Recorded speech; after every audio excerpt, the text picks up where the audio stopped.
Hey guys, what's up? It's Jules here for What Culture Gaming, and I've been lucky enough to have some serious hands-on time with the new Dragon Ball FighterZ game. Oh boy, am I excited to do this review. Now, this game, which has been made in conjunction between Bandai Namco and the guys at Arc Softworks who made Guilty Gear, is meant to represent a new fighting front for the series that made going for about 3 seasons very cool. But does the game rock the dragon, rock the dragon, or is it just balls? Well, let's find out. Okay, so where to begin? Oh, I know that the game looks f***ing outstanding. This is without doubt one of the most gorgeous fighters I have ever seen. The way that the characters move and emote is fantastic, and it is the closest you will ever feel to being in the anime itself. And I do not use those words lightly. Every punch looks slick, every transitional move is thrilling, and all the special moves are set to eye-watering levels of beauty. I mean, just on a personal note, the sight of clearly best boy Yamcha doing his Wolf Fang fist move accompanied by the cheesy howl is nothing short of perfection. Which reminds me, the way that this game handles audio is outstanding. The punch effects, the key charges, and the way that a building explodes and just shatters your eardrums sound like they're directly lifted from the show. Adding to this is an incredibly strong acting performance from people who are reprising their roles from both the English dub and the Japanese side of the show. It also marks the last time that Bulma's Japanese voice actor is actually in a game since her tragic passing in 2017. I know it's sad, but what a game to go out on, as, to be fair, it is acted so well, and in many places, and I do not say this lightly, it is better than the show.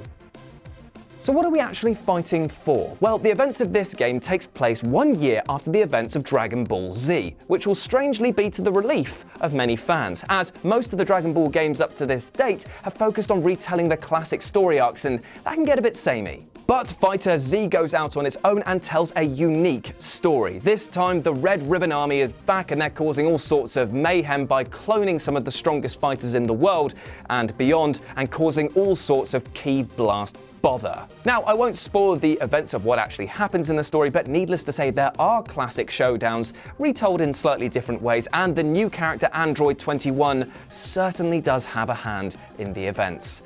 Cheeky lass. Regardless, I thought that the story, which is told in 3 arcs, the Saiyan, the Villain, and the Android sagas, is everything that you could expect from a Dragon Ball game and part of the series. It's full of violence, anger, melodrama, and over-the-top comedy. I will just say, I love every scene that has Majin Buu in. He is my boobay. Boobie. Oh dear. So, how does the game play?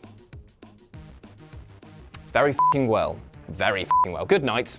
I'll actually expand a bit more. To put it bluntly, this is the type of fighting game I absolutely adore. Dragon Ball FighterZ manages to thread the needle by providing an experience for newcomers which focuses on auto combos, universal inputs, and different playstyles to suit every type of character, but also adhering to the hardcore crowd. Then when you feel more confident, you can kick things up a gear with switch combos and ridiculous chains and sparkling blasts, which are pretty amazing because it manages to interrupt an enemy's attack while giving you a power boost. Use that wisely. What I'm trying to say is that it's a multi-tiered game. It will definitely see esports play and have competitors going absolutely crazy with it, but you can also see it as being a couch favorite when you want to settle some local rivalries. Steve. The training in this game is robust as well, with story mode easing you into things and arcade mode setting off at a nice, relaxed pace. Well, as relaxed as you can be when you're blowing a hole in the earth the size of, like, the Earth. Arcade mode starts off at a nice, relaxed pace to begin with. Well, as relaxed as it can be when you're blowing a hole in the Earth. And trust me, you will want to practice before you head online, because if you thought that the AI was going to push you at all, it does, but nowhere near as much as a human player, in which you can see combos go together for so long, you'll wonder why you even picked up the controller in the first place. But that ain't a bad thing. In seasoned hands, this game is a fruit machine that is paying out every goddamn second. With dash combos, dragon rushes, and juggles, you can decimate life bars, and it looks so good while you're doing it. Basically, if you played the beta, you know what you're getting in for. And if you haven't, Good luck. The way that this game approaches fighting is refreshing as well. In the story mode, you can recruit new fighters by taking on optional battles on this weird chess/Mario World game board. Each turn you take makes enemies stronger, so you end up trying to find the balance between getting to the end boss and beating him before he gets too hard, while also trying to collect all of the extra things along the way. And when you know that when you run out of turn the game ends, it creates some truly desperate struggles in the later game. Arcade mode 2 offers some variation, as it opens up different paths depending on how well you did in the previous fight. If you do really well, you get harder fights and you get to witness different endings. But if you do badly, it doesn't really matter, as you can go through different paths and find out different things. It's rewarding no matter how well you're doing. Add in customization and the cute little chibi main lobby thing, and you have a game that is just pure amounts of fun. It's accessible, it's beautiful, and when the only bad thing I can say about it is that it does have one of the smaller rosters for a Dragon Ball Z fighter game, that's still no mean feat. This game accomplishes what it sets out to achieve, and what it achieved in me was a smile on my face bigger than when Frieza killed Krillin.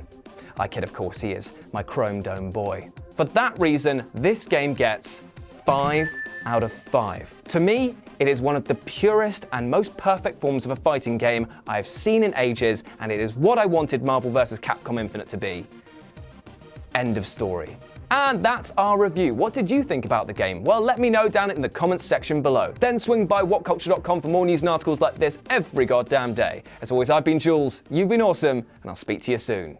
Hey guys, thanks for watching the video. Don't forget to subscribe below, and if you're looking for more content like this, then try a few things that are floating about around my ears. It might be fun. I can't promise it though, but it might be.